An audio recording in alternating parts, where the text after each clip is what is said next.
This program was made possible by contributions to your PBS station from viewers like you. Thank you.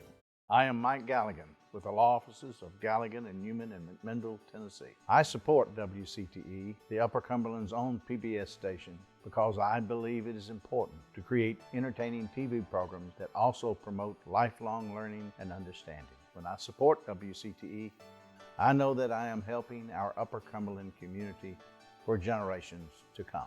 The law offices of Galligan and Newman provide clients with large firm expertise and small firm personalized care and service.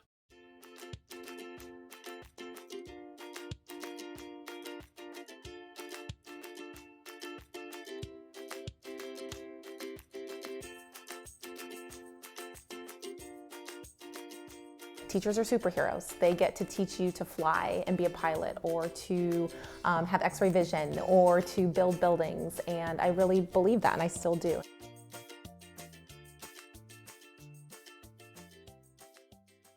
Tennessee Commissioner of Education, Dr. Penny Schwinn, thank you so much for being here.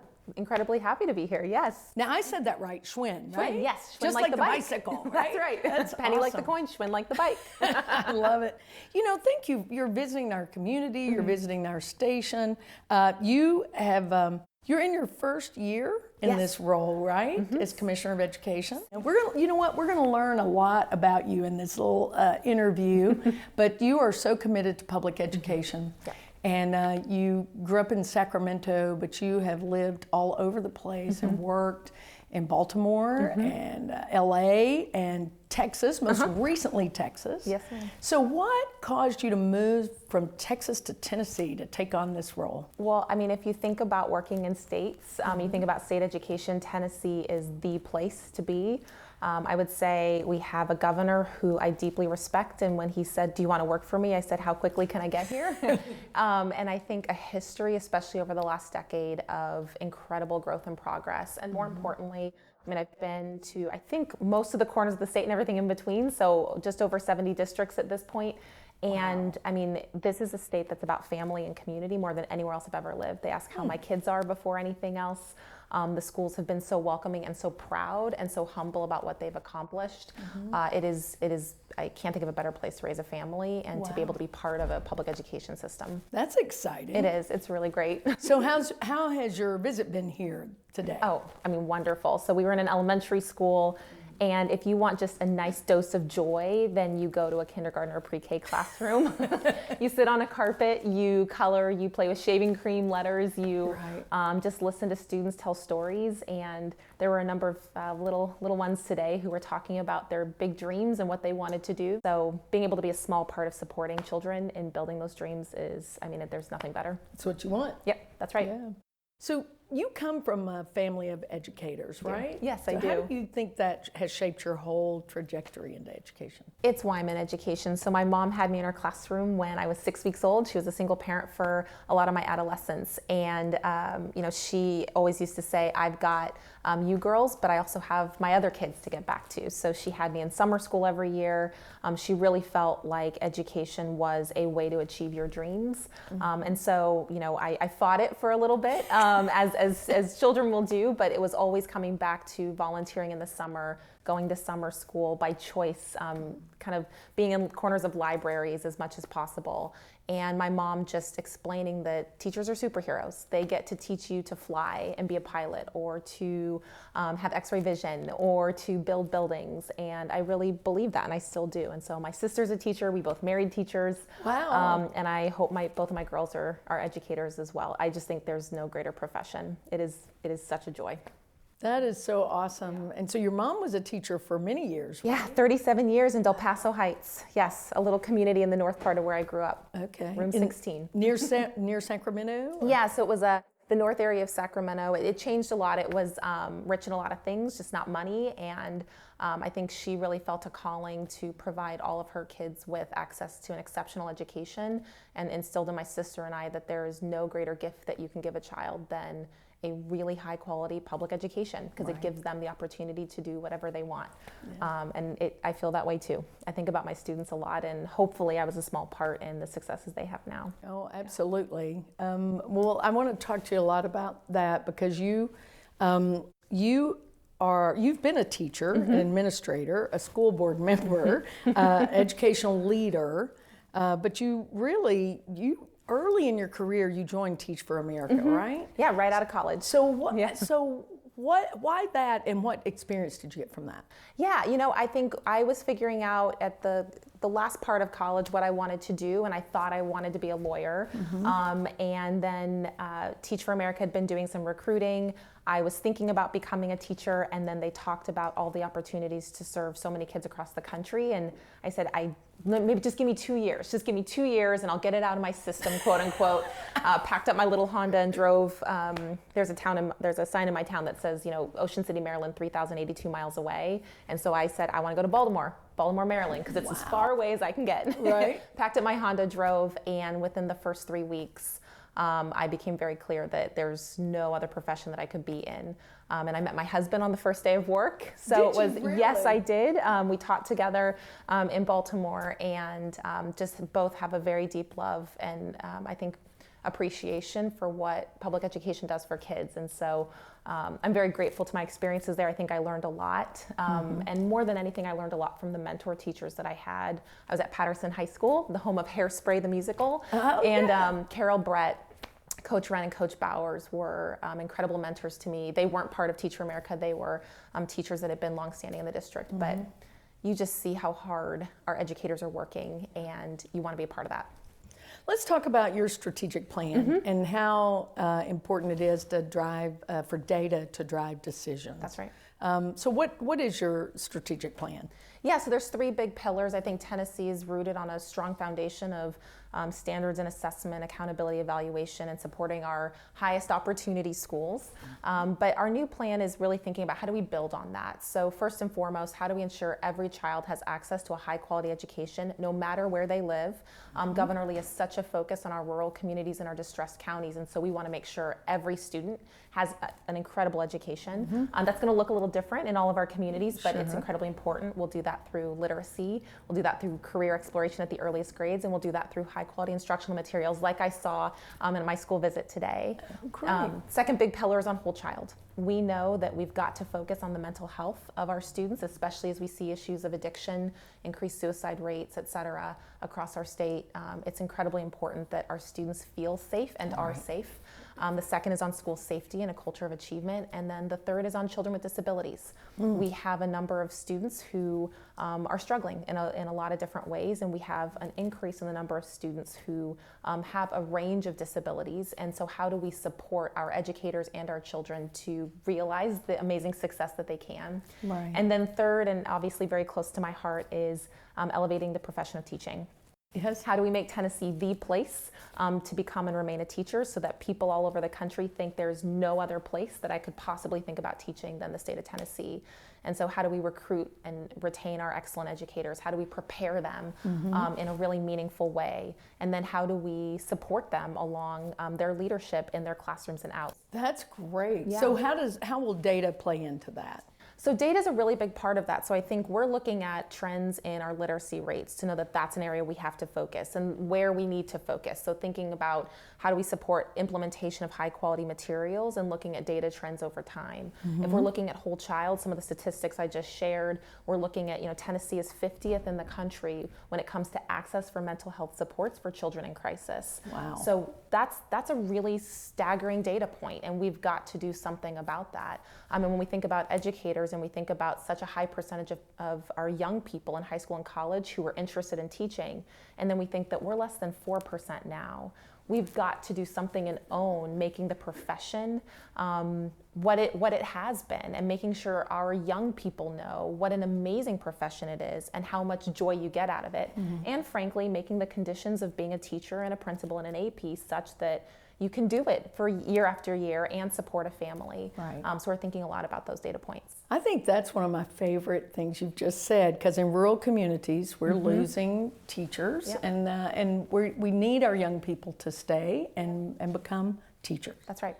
So that's really exciting. Yeah, we're really excited about it. Yeah, it's like all the joy. Right, Yeah, that's right. right. So you have a PhD in educational policy, and I'm going to share something here. You have degrees from UC Berkeley and Johns Hopkins, But you know what? One of the things I was most amazed about when I was reading about you, in your first 5 years out of college, you founded Capital Collegiate Academy. I did, yes. Which is the highest performing charter school serving low-income students. Now, how did you get out of college and start this academy? That's amazing. You know, I think it was personal. I had, after my 2 years in Baltimore, my husband was a PhD student at UCLA, and I worked in South Los Angeles while he was doing that.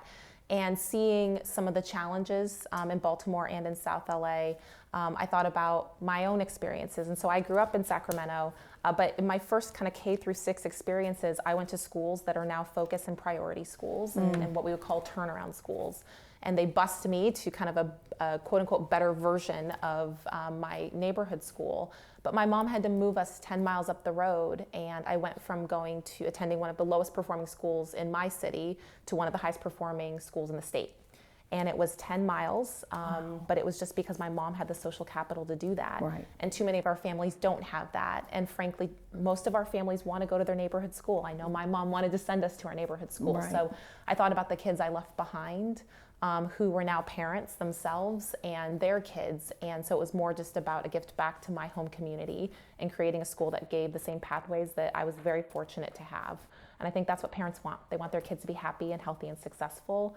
And my little school in my little hometown was intended to do that. And I'm very proud of what they've been able to accomplish. And frankly, the partnership that Capital Collegiate had with the local public school system, that was one of the most important things. And it's why I eventually moved to the public school system, Sac City Unified, because I felt like the impact of all our public schools was just incredibly important. Oh, that's awesome. Yeah. Well, you know, so how can you share that about rural communities?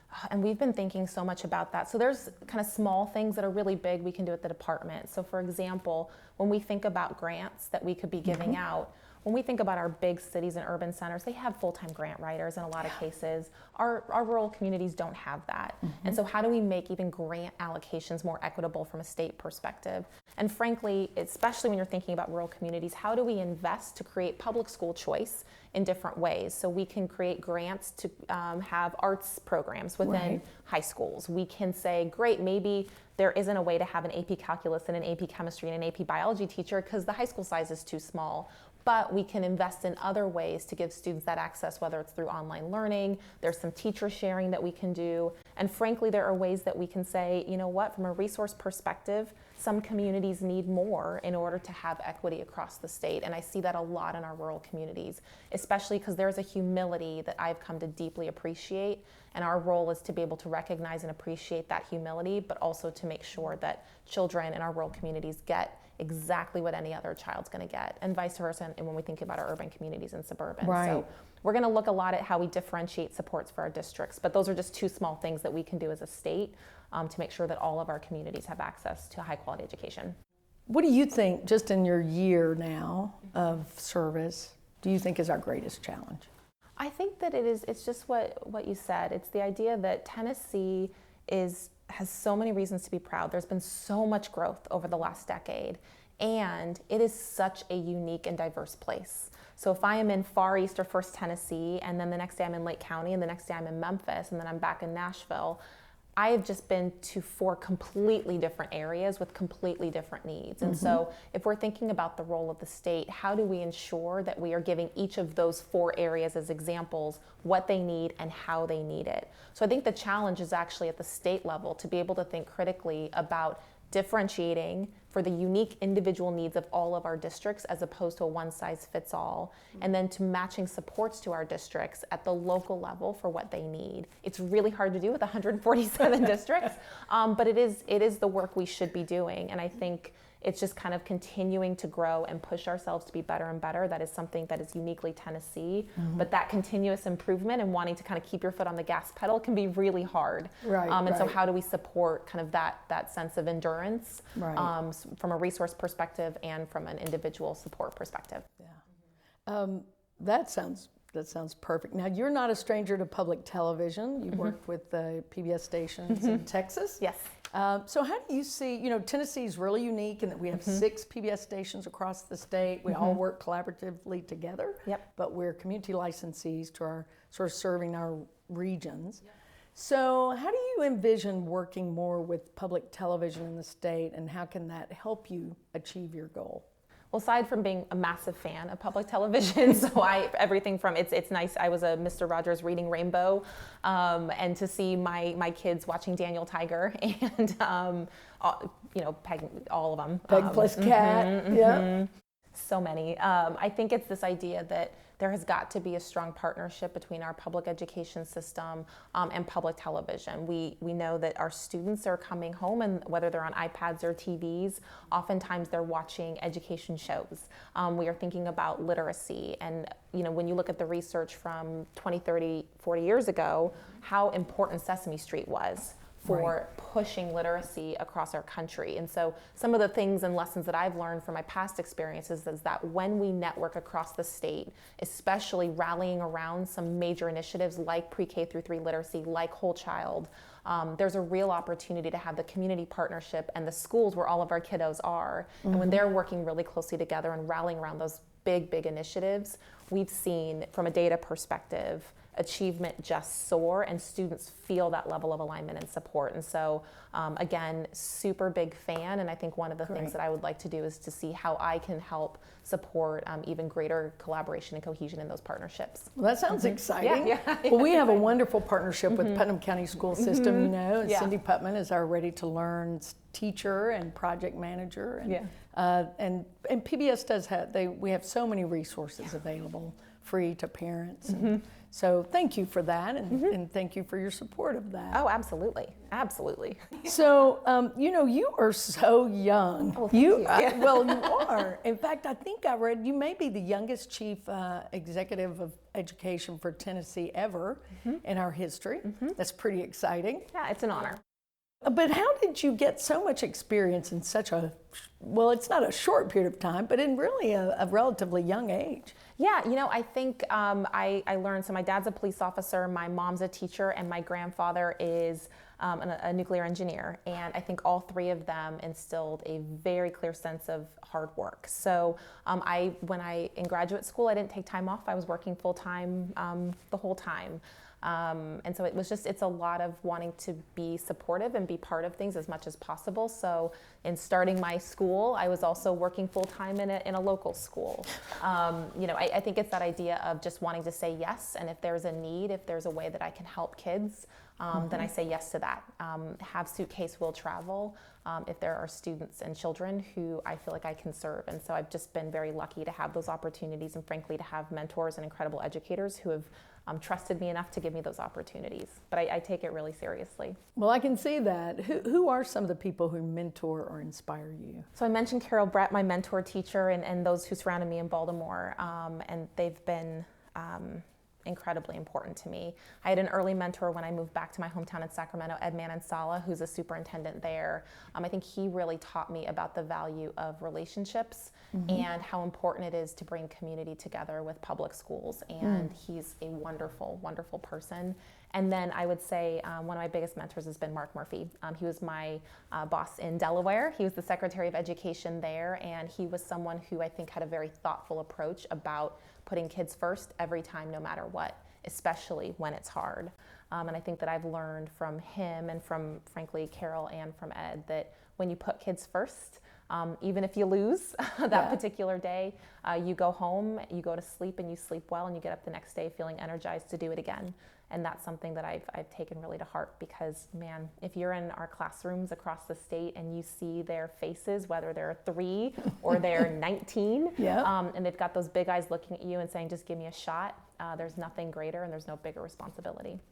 I think it's so heartwarming to hear you say that. It's inspiring, really, to hear you say that. So your own kids are in public school, and so how do you balance being a mom and your husband's an educator? And so how do you balance all that? I would like to say seamlessly, but it's in real life. I think one of the things is I've been very respectful of my role, and so I have a wonderful husband who has made really great relationships at our local school. My older daughter's in 2nd grade, my younger daughter's in pre-K. and we share a lot. So it's getting ready in the morning, it's dropping them off with their backpacks and hoping that we did a great job, hearing about them, whether that's me FaceTiming because I'm in Kingsport and him holding down the fort with dinner, but the partnerships with our local school, and frankly I think the way that our principal and teacher last year when we moved were so supportive and warm to my older daughter, made sure that she had friends, she had someone to eat lunch with, she was always playing with someone on the playground. It's hard to move in the middle of the year, but those are the things that I see in our public schools, caring about kids and making sure that they're happy and healthy. And so it makes our job as parents that much easier, and we couldn't be more grateful for that. Everyone's kids are the most important kids. That's right. Yeah. So what do you like to do on your free time? Oh, free time, what's that? I'm a big reader. We're big athletes, so we do a lot of soccer, basketball, hiking. My husband loves basketball. I'm more of a tennis player, so we're working on that. And then we travel a lot. We try to have the girls see new experiences and see lots of different states and places, and just kind of get to experience the world. But it's exciting to see it through their eyes. There's nothing like reading your favorite book for the first time, but there's also nothing like seeing a new experience through your daughter's eyes. It's magical. Have they enjoyed Tennessee? Oh, they love it. They love it. The weather's wonderful. They get to be outside a lot. And my little Abby, who's my younger daughter, she came home, 3 weeks ago. And the big test is, do you know who the governor is and do you know what the state is? Right, and then we can let you out. But Abby came home and she said, Tennessee is the nicest place ever. Oh. And she drew a nice little picture and we sent it to my mom. But it is a state about family, and that as a parent and as an educator is really, really important to me. Our kids deserve that. What can you share with our viewers about the governor? He is exactly what he appears like, and that is a unique trait in a governor. So he is kind, he is fiercely committed to the people of this state, and I think most importantly, and the thing that resonated with me the first time I met him, is that he deeply believes in servant leadership, and he asks that of anyone who works for him. You are here because you are here to serve the people of Tennessee, and every decision you make, every step you take has got to be with them in mind. This is our state, this is our community, this is our family, and having that sense of family and faith leading his work is inspiring and compelling, and something that even if I wanted to, which I didn't, I could never say no to. He and his wife and family are just really incredible people. So you feel like you have a strong team, and you do that with the other commissioners. Do you feel like the other commissioners are also supportive? Are you working together? Yes, with initiatives? Yeah, and it's an expectation, a very clear expectation from the governor. It's effective use of taxpayer dollars, and that means we got to work together. I've been very lucky to have a team of all of the commissioners in the governor's office who are thinking about how can we work closer together to make sure we are doing right by our kiddos and all of our Tennesseans, and have built some really strong relationships, especially when we think about mental health or health and human services or TennCare. In particular, DIDD. There have been a number of opportunities where we've partnered together to share resources, expertise, and supports behind the scenes, sometimes in front of the scenes, but it's always been what is best for the people of Tennessee, and that is an expectation that is really compelling and inspiring for me. You know, we've got just a few minutes left, and you really have a heart for at-risk kids. You've worked with special needs kids, and how do we do more to sort of make sure that playing field is level for all? You know, I think there's a couple of things. So I think one is we have to take a hard look at the data, even when it hurts to look at the data. And sometimes it does. We have to look at what it means in the school building and what it means outside of the school building. So a lot of times the school is the place where we get all of our kids. It's the only place where we kind of get all of them often at once. And so how do we bring in external partners, community resources? How do we think about wraparound services so that the role of the teacher can really be about what happens in his or her classroom, and everyone else is coming together to provide the support and lift everyone up? I think that's really hard to do. We talk about it a lot, I think, as communities, but in terms of organizing and making sure that our kids are fed breakfast, lunch, and supper, that they have access to health care when they need it, that we ensure that they have clean clothes every day and they have a way to get to and from school. It seems so simple and it can be so hard. And so I think that there's a real opportunity for us, especially when we think of our highest opportunity schools and our kids who come with so many assets and also some challenges. The number of partnerships that we can help facilitate at the state and in local communities, I think, really makes a difference. You know, you've been described as having a heart of gold and someone that people can really count on. What's the number one trait you feel like you bring to your job every day? Well, that means a lot because it is work that matters deeply to me. And I think, honestly, every day I come into work and I think about kids. There's a picture of, lots of pictures of my kids in my office, but there's also pictures of my students, a picture of my girls with my students, and even in my wallet I keep little pictures and Post-its that my kiddos have given to me over the years. And every time I make a hard decision, I look at a picture, I look at a Post-it, just to remind myself that this is why we do this work. It is not about anything else if it is not about children. Every time. And that's easy to do when you see those faces or you see the little notes that they've given you over the years. Educators and schools matter so much, and that makes it easy. Well, Commissioner Schwinn, we're out of time, but this has been such a joy to me, and I really am so glad you said yes and came to Tennessee. Well, I appreciate and that. that you came to see us, and I really look forward to working with you. Same here. Same here. Thank you very much. Yep.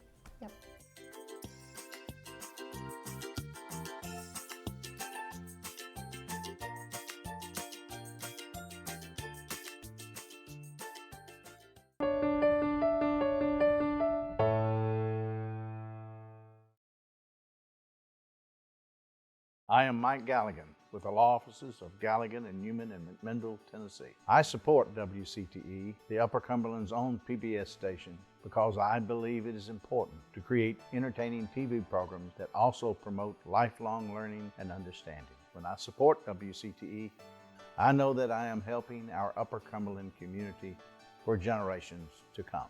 The law offices of Galligan and Newman provide clients with large firm expertise and small firm personalized care and service. This program was made possible by contributions to your PBS station from viewers like you. Thank you.